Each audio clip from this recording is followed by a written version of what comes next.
मोहम्मद आरिफ साहब आज से कुछ दिन पहले मोहम्मद आरिफ साहब जो है ये मुजफ्फरनगर के न्योला विलेज के रहने वाले उत्तर प्रदेश के ये और इनके भाई वगैरह सब जने कपड़े का व्यापार करते हैं। हैदराबाद, सिकंदराबाद, वरंगल के मुख्तलिफ इलाक़ों में दिल्ली से कलकत्ते से कपड़ा लाके बेचते हैं लोग और कई सालों से कर रहे हैं।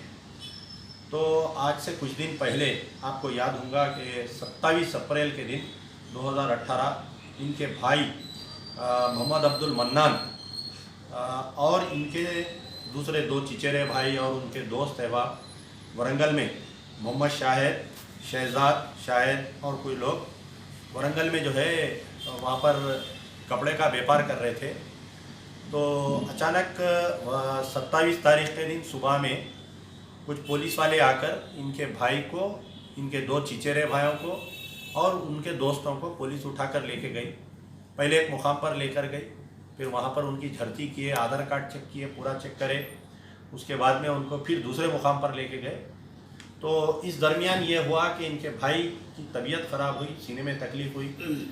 तकलीफ़ होने के बाद में इनके भाई को हॉस्पिटल नहीं ले गया, दवा नहीं दिए, उल्टा पानी की खाली बोतल से मारे। ये वाक़या जो है वहाँ पर जो इनके भाई के साथ गिरफ़्तार हुए थे ये लोगों की गवाही है और पूरा वीडियो मैसेज है इनका। उसके बाद में इनको जब बहुत ही ज़्यादा तबीयत ख़राब होकर बेहोश हो गए तो वरंगल गवर्नमेंट हॉस्पिटल इनको लेके गए। लेकर जाने के बाद में इनको वहाँ पर इंतकाल हो गया।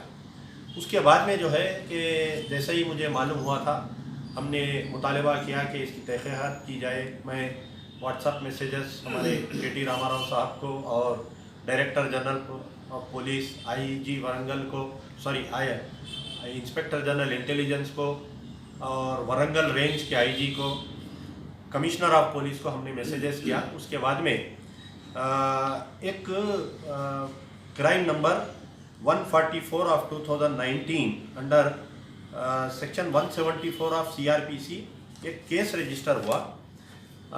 उसके बाद में एक केस रजिस्टर हुआ ये तहक़ीक़ात का। तो इनके साथ वालों को वहाँ पर जब जो इनके साथ थे इनके लोग, इनके साथ वालों से कंप्लेंट लिया गया, डरा धमका के। ये कंप्लेंट में ये बावर कराया गया कि अब्दुल मन्नान की जो मौत है पुलिस तहवील में नहीं हुई, बाहर किसी मुकाम पर मौत हुई। तो पहली बात यह है कि अगर उसके घर में उसकी मौत हुई तो पोस्टमार्टम क्यों करवाई पुलिस और केस क्यों रजिस्टर करे। अभी इनके साथ वाले जो इनके भाई वगैरह जो चिचेरे भाई हैं उनको 12 धमकियाँ आ रही कि अगर आप इस अब्दुल मन्नान के केस की अगर आप तहक़ीक़ात करेंगे तो हम जो है आप लोगों के ख़िलाफ़ में भी एक्शन लेंगे बोलकर। तो बेचारे बहुत डरे हुए हैं, सहमे हुए हैं। पहले मुजफ्फरनगर के लोग हैं, नया मुल्क है। बीच में ये हुआ कि ये अब्दुल मन्नान की मौत के ऊपर हमारे महमूद अली साहब deputy chief minister home minister government of Telangana ने एक बयान दिया और उस बयान में उन्होंने ये कहा कि सीधा क्लीन चिट दे दिए वरंगल पुलिस को। होना तो ये चाहिए था, अगर वो तजुर्बेकार सियासतदान होते यानी तजुर्बेकार या कोई मिली हमदर्दी रहती उनके जहन में, हमदर्दाना अगर बयान देते तो उनका काम था कि ये बोलना कि मैं जो है इसकी तहक़ीक़ात करवाऊँगा, मुझे इस बात की इल्म लिए है। मैं कमिश्नर ऑफ पुलिस वरंगल को या आईजी वरंगल से हम किसी IPS ऑफिसर से इसकी तहक़ीक़ात करवा कर अगर कोई पुलिस वाले इसमें ज़िम्मेदार है तो उनको सज़ा दिलाऊँगा। लेकिन महमूद अली साहब ऐसा बयान नहीं दिए। महमूद अली साहब ने क्लीन चिट दे डाली पुलिस को। तो अब मसला ये है कि हमें हुकूमत से, KCR साहब से, KTR साहब से हम उम्मीद कर रहे थे इतनी दिनों में कि कोई बयान आएगा, लेकिन हुकूमत की तरफ से बयान नहीं आया। तो हम ये फ़ैसला कर चुके हैं कि इंशाअल्लाह हम इनसे बात कर रहे हैं, हो सके तो इसकी क़ानूनी लड़ाई लड़ने के लिए। आप जो है हमारे आरिफ साहब से आप सुन सकते हैं कि वाक़या क्या हुआ, बोलिए। वाक़या ये हुआ, वारंगल में तकरीबन 1.5 महीने से कारोबार कर रहे थे। 1.5 महीने के दरमियान 27 अप्रैल 2019 जैसा डेली की तरह कारोबार को निकलते थे, परमानेंट इसी तरह कारोबार को निकले और निकलने के बाद पुलिस ने उनको उठाया। उठाने के बाद थाने में तहकीकात की, आधार कार्ड चेक किए और कपड़ा वगैरह हमारा चेक किया। उस वक्त अब्दुल मन्नान के सीने में दर्द होता है। दवाई को पुलिस वालों को उससे दरख्वास्त करते हैं कि पुलिस वाले हमको दवाई दिलवाए। पुलिस वालों ने धमका कर फिर उनको वहीं पे बिठा दिया, इधर ही बैठ जाओ, बड़े साहब आएंगे, बड़े साहब आने के बाद फिर देखेंगे। फिर कुछ देर बाद अब्दुल मन्नान पानी तलब करता है तो उनको पानी नहीं दिया जाता है और खाली बाटल उनके हाथ में दी जाती है। उसके बाद बोलिए, उसके बाद क्या हुआ? उसके बाद हॉस्पिटल हॉस्पिटल के लिए रवाना किए। हॉस्पिटल में जाने से पहले ही दम तोड़ दिया। अब्दुल मन्नान इंतकाल कर गया। इसकी पूरी तहकीकात हमको लेनी है। मैं अब्दुल मन्नान का भाई बात करता हूँ। अब्दुल मन्नान की अहलिया के बारे में बोलिए क्या? अब्दुल मन्नान की अहलिया की डिलीवरी है और इसकी एक छोटी बच्ची है, ज़िक्रा उसका नाम है। वो बहुत परेशान है, कम उम्र में ही यतीम हो गए और डिलीवरी बच्चे की शुक्रवार यानी जुम्मे के दिन अब्दुल मन्नान के इंतकाल के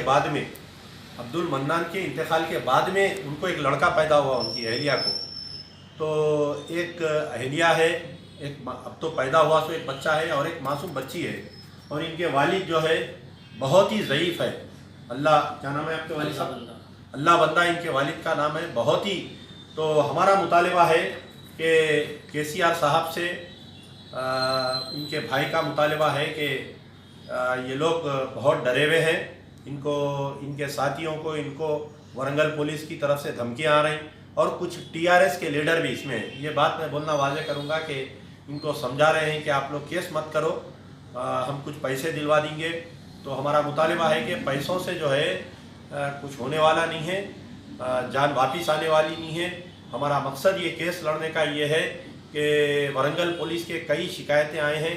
इससे पहले भी कुछ उड़ीसा के व्यापारियों को जो गैर मुस्लिम है, यहाँ मुद्दा जो है हिंदू या मुसलमान का नहीं है, बल्कि पुलिस के जुल्म का हिस्सा है। पुलिस किस तरीके से वो 4 उड़ीसा वालों को भी उठाकर लेकर गई थी और उनके साथ भी बदतमीजी की, उनके भी पैसे खींच लिए। तो कोई और अब्दुल मन्नान ना बने वरंगल पुलिस की शिकायत में। हमारा मुतालिबा है कि चीफ मिनिस्टर से और उनके फर्जंद KTR जो TRS के वर्किंग प्रेसिडेंट है कि साफ शफाफ इसकी इंक्वायरी करवाई जाए।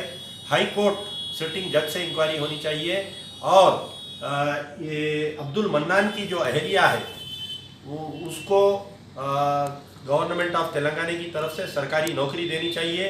2 मासूम बच्चे, एक लड़का एक लड़की है, उसकी जो है पूरी तहकीकात होनी, उनकी तालीम के लिए गवर्नमेंट जिम्मेदारी लेनी चाहिए। यहाँ पर रेसिडेंशियल स्कूल में हम उनको डालना चाहते हैं और जो 2 बेडरूम फ्लैट जो गवर्नमेंट की तरफ से दिया जा रहा है, मरहूम अब्दुल मन्नान की अहलिया को एक फ्लैट देना चाहिए।